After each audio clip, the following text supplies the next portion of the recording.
Diagnóstico y tratamiento de los síndromes del movimiento, escrito por la fisioterapeuta americana Shirley Sharman, me di cuenta de que esto no era algo particular a lo que yo hubiera llegado en búsqueda de dar respuesta a mis preguntas, sino algo que se nos está reclamando a los fisioterapeutas a nivel mundial.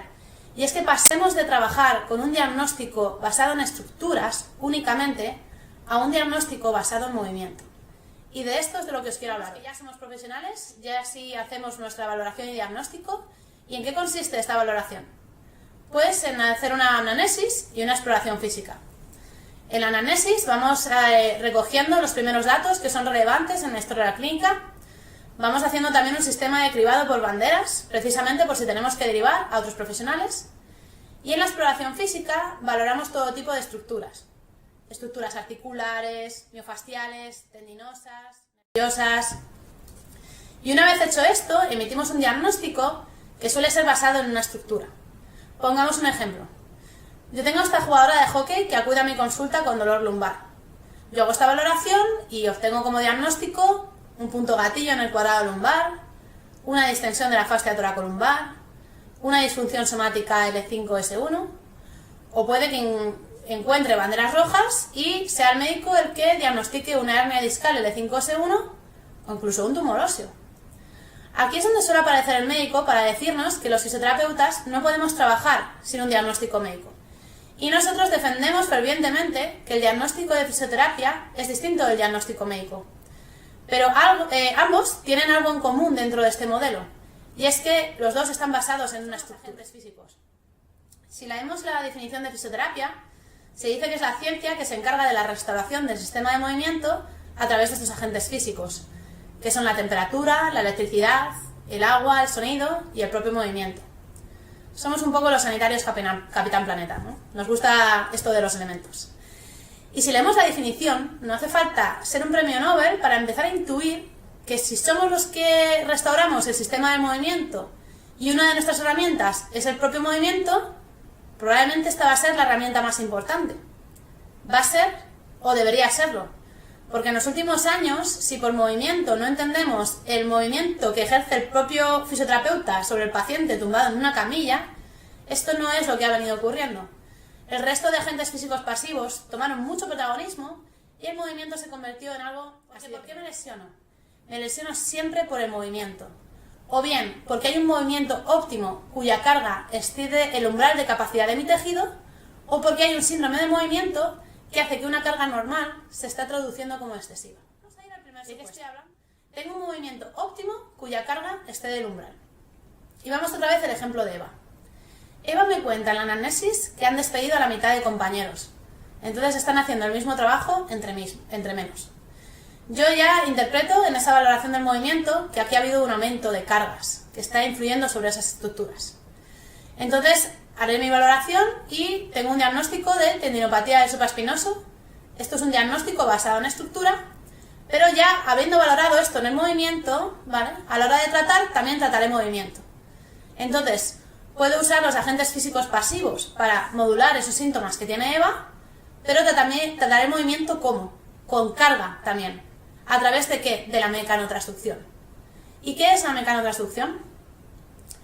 Los seres vivos nos distinguimos de las máquinas en que el movimiento no solamente nos desgasta hasta que hay que cambiar las ruedas, sino que tenemos la propiedad de adaptarnos directamente a esos estímulos que recibimos. Esto es la mecanotransducción. Se pasa bastante mal. Si yo quiero practicar y aprender a tocar el piano, ¿haré yoga? No. Tocaré el piano. Y el yoga puede ser una herramienta fabulosa de cara a aumentar mi concentración o mi relajación para tocar el piano. De la misma manera, si yo quiero hacer esto, ¿haré esto? No, ¿verdad? ¿Y cuántas veces pasamos de esto a esto? O de esto a esto. Si yo quiero hacer esto, tendré que adaptar al paciente a hacer esto. Y la terapia manual puede ser una herramienta fabulosa que me permita llegar ahí, muchas veces imprescindible. Habrá fases que sean de control de síntomas y otras de restauración de umbrales fisiológicos. Si solo hacemos la primera, seremos aliviadores. Si hacemos también lo segundo, seremos ingenieros del movimiento. Fijaros si somos aliviadores, que creo que somos la única profesión sanitaria que trabaja con bonos. ¿Vosotros os imagináis a un psicólogo trabajando con bonos? Es decir, yo compro uno y cuando estoy un poquito nerviosa o con ansiedad, voy, gasto una sesión, me desahogo un poquito y bueno, ya decido yo cuándo entro a través de la carga. Y el segundo supuesto es un síndrome de movimiento que hace que una carga normal se traduzca en excesiva. Volvamos al caso de Eva. Eva me cuenta en la anamnesis que no han despedido a compañeros y lleva 10 años en ese trabajo. Está adaptada. Y me cuenta también que su hermana le ha regalado un bolso grande, que está ahora de moda, y que bueno, de lo que le pesa, pues que a veces le duele un poco el cuello. Pero eso es independiente de su dolor de hombro. Nosotros relacionamos eso cuando en la exploración vemos esto. Que el muñón del hombro de Eva está totalmente descendido, el trapecio superior está elongado y al realizar la flexión no está ocurriendo una rotación superior de la escápula y en el espacio supracomial está ocurriendo un conflicto que no pertenece.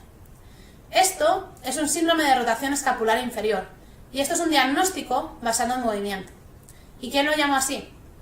Sharman. Igual que en cardiología existen compendios que dicen tú tienes esta frecuencia cardíaca, tú tienes fiebre, esto es pericarditis, Sharman lo que creó fue una clasificación diagnóstica basada en movimiento para que estos síndromes fueran fácilmente reconocibles y por tanto tratables por los clínicos. Entonces, esto es un síndrome del movimiento, podré a la hora de tratar usar los agentes pasivos para modular esos síntomas, se podrá incluso llegar a la cirugía, a una descompresión supracomial. ¿Qué es la cirugía sino otro tipo de terapia manual? Un poco más invasiva. Pero a la hora de tratar movimiento, ¿cómo lo haré? Pues tendré que, a través del ejercicio terapéutico, volver a activar ese trapecio superior de Eva para que cumpla su papel en esa función. Cuando yo hago un diagnóstico basado en estructura, esto puede ser una lumbalgia, si me permitís que eso sea un diagnóstico. Esto puede ser una distensión de la fascia toracolumbar, un punto gatillo en el cuadrado lumbar, una disfunción somática L5S1. Depende de si he estudiado fascias, de si he estudiado puntos gatillo, de si he estudiado osteopatía. Tenemos un problema muy grande los fisioterapeutas. Bueno, tenemos muchos. Pero uno de ellos es que, como no tenemos una especialidad oficial, nos vemos obligados a especializarnos oficiosamente a través del posgrado. Todos los fines de semana, miles de fisioterapeutas están de curso. Y esto nos convierte en un gremio altamente heterogéneo, porque tú diagnosticas al final según la estructura que hayas estudiado. Y un paciente acude a 5 fisioterapeutas y cada uno le dice una cosa. Y esto genera mucha desconfianza de la población hacia nosotros. Cuando no, incluso a veces echamos piedras sobre el diagnóstico que ha hecho el compañero que ha estudiado esta estructura, porque se no sabe nada, ¿no? Ojalá que cuando lleguen las especialidades oficiales y que sea pronto, este problema se acabe. O esto podría ser también una hernia discal. Esto es un diagnóstico médico, pero es de nuevo un diagnóstico basado en una estructura y en una consecuencia. Cuando yo hago un diagnóstico basado en movimiento, esto va a ser un síndrome de flexión lumbar o una susceptibilidad a la flexión. Y esta va a ser la causa. Entonces, esta es la clasificación diagnóstica de Sharman, pero que conozcáis que hay más. Está la de Robin McKenzie, también muy conocida. Está la de Peter O'Sullivan, que tiene muy en cuenta los aspectos psicosociales, o el Kinetic Control, ¿no? Y esto además es muy importante en investigación. Imaginaros que queremos estudiar el efecto del crunch abdominal en la lumbalgia. ¿Creéis que este ejercicio puede tener el mismo efecto en un paciente que tenga problemas con la flexión a uno que tenga problemas con la extensión? Quizás si lo hacemos así, a algunos les va a venir muy bien, hipotéticamente, y a otros clasificamos por estos diagnósticos en vez de en estructuras, en movimiento, por síndromes de flexión y síndromes de extensión, quizá podemos hacer algo más específico para conocer el efecto de nuestras intervenciones. Y si queremos avanzar, hay que investigar. Y si queremos investigar, esto es muy importante. Este es el cambio de paradigma hacia el movimiento. Cuando veáis esto de ahora del cambio de paradigma, es esto que acabamos de explicar. Pero es que resulta que ha habido otro, que está aquí en la anamnesis. En la anamnesis también hay una causa de lesiones, que son los factores psicosociales, esas banderas amarillas. Factores cognitivos, emocionales, sociales, laborables, todo aquello que son pautas de conducta para los pacientes, que van a generar lesiones o hacer que se cronifiquen. Esto nos hace saber que tenemos que abordarlo de igual manera y que nos hace pasar de este modelo biomédico, en el cual nos enseñaron que nosotros íbamos a curar a los pacientes, a tenerlos en cuenta pasando a modelo biopsicosocial. Para concluir, ¿qué tenemos que tener claro? ¿Cómo diagnosticamos los fisioterapeutas? Respondiendo a la pregunta. Según este nuevo modelo y este doble cambio de paradigma, lo haremos en un modelo combinado de diagnóstico basado en estructura y basado también en movimiento, sabiendo que estos diagnósticos basados en movimiento son exclusivos de los fisioterapeutas. Somos los únicos que diagnostican basándose en movimiento en la rama sanitaria, que lo haremos de una manera combinada y pasando de un modelo biomédico a un modelo biopsicosocial donde tengamos cuenta de estos hábitos y estos factores psicosociales de los pacientes. Es que somos los profesionales del movimiento, valoremos y tratemos movimiento para no solo tratar consecuencias, sino actuar además sobre las causas.